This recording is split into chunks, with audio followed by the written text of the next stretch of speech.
Whenever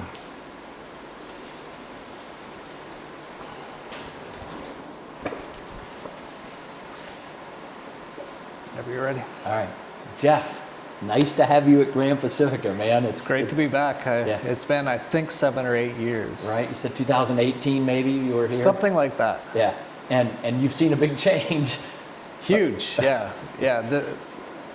I don't recall exactly what was here back then, but there's so much more now. You've pushed all the way down the beach there, all these new developments. Basically, I think when I was last year, and you'd know better than me, it was mostly just this area here, right? Correct, yep. And all of that is since 2020. So that whole new, about 100 homes down there, yeah, brand new. So, I think one of the things that I would like to just hear you talk about, because we've talked about this many times over the years, is why you like Nicaragua. It's unusual. Let me just say, it's unusual that people like Nicaragua. I love Nicaragua, but Is it really unusual? I've never heard anyone say they don't like Nicaragua. I think in your circles, that's probably true. But in the general population of people, Nicaragua scares people off, right? Yeah, I think they haven't been here, so they haven't seen it. So it's just like with anything. I live in Mexico most of the time, and your average normie will say, "Oh, isn't it dangerous?" Like, what are you talking about? Like, I wouldn't probably bring my Mexican family to a lot of places in the U.S. Right, right. I just wouldn't. It's too dangerous, basically. Correct. There's a lot of crime and all that kind of stuff. You don't really have that in most places where I would live in Mexico.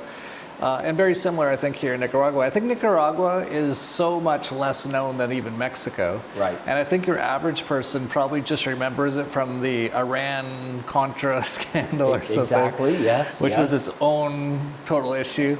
I was thinking about that actually on my way here, about how not many people talk about Nicaragua. No. It's like kind of like this, because people talk about Mexico. Yep. They talk about Argentina, Brazil, they'll talk about Panama.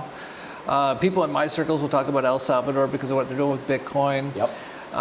You never hear Nicaragua get mentioned, and even in the normie news stuff with like all these immigrants and stuff. All these immigrants are coming from Venezuela. Right. You never hear they're coming from Nicaragua. Nicaragua, it's almost like it doesn't exist. Yeah, right. Which actually might be a good thing. It's a very good thing in my opinion. Like, that's what you want, especially if you're going to be buying a property somewhere. If you want to get a good price, find it in a place that no one has even discovered exists yet, and that's somehow is Nicaragua, and it's pretty incredible considering how beautiful it is here. It's if you like Mexico for the beauty, Nicaragua has very similar beauty. And way cheaper in general from what I've seen of prices. Mexico's actually gone up quite a bit in price in the last 10 years. Nicaragua is still very affordable, very beautiful, just like Mexico. I find it more laid back. It's almost like being like in the country a little bit. It is. It is. I call it the Wild Wild West, right? I like, and obviously freedom's a very important element in your life, and it is in mine. I find that I can live this incredibly free life in Nicaragua. We lived here for 14 years, raised a family here, and right, that Wild West piece, the country piece, right, as things become more civilized, you get more rules, regulations, things like that. But Nicaragua is kind of wide open. I find it to be a very liberating place to exist. What's the population of Nicaragua, do you know? 6 million. Oh, yeah, that explains it. It's a very small, quiet place is really what it is. Managua, of course, is a city, so it's going to have city things. Right, about 2 million people live in Managua. So it's a regular city, you could say, but outside of Managua, it's you barely see anyone. It's just beautiful stuff, very relaxed. I definitely like coming here.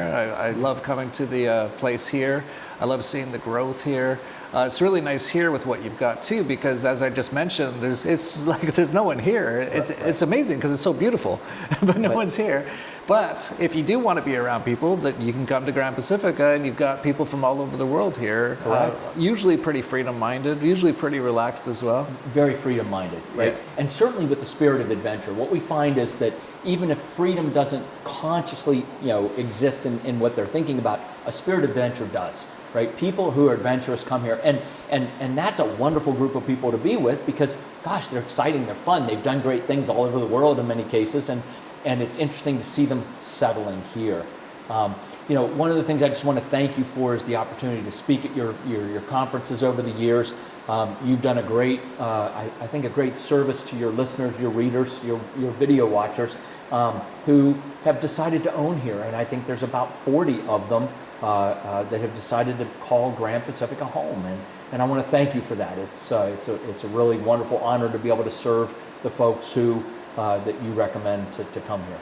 Well, thank you, and thank you for taking care of them, because, basically I'm just telling people about things in the world that I think are good, and options that people have, especially for what's going on in most of the world today, especially the West. It's getting a lot less free, it's getting a lot more expensive, it's getting a lot less safe. Where can you go? So basically I'm just telling people about places that I know about, that I've gone to, and people I know. And we met almost 15 years ago now, I think. Yep. And I was very careful with you, as I am with everyone. It's like, oh, let's see if he's like legit. He's not going to screw people. He's not like going to do anything bad. And after years and years of seeing all the stuff you were doing, I was like, okay, I think we can trust this guy. We can work together. Can trust Michael Cobb. And then we've become even bigger friends since then. You've spoken at most of the conferences we have. Yep. So at that point, I was like, yeah, if what you're looking for is a place in Latin America that's beautiful, incredible in so many ways. The food is so amazing here, so fresh. Yes. Cheaper than you would see in most places in the world. Yep. Relaxed, all those sort of things. Definitely this should be on their list. And so I've been very happy that I have mentioned many times Gran Pacifica, and many people have gravitated here, and I've met with some of them just today. Yeah.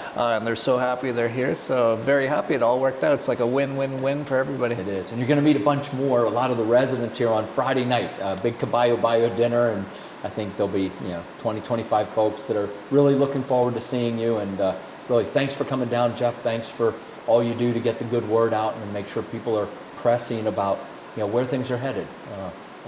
It's tremendous. Pleasure.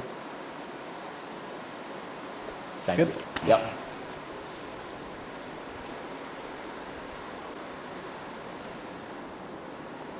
All right, that's yours.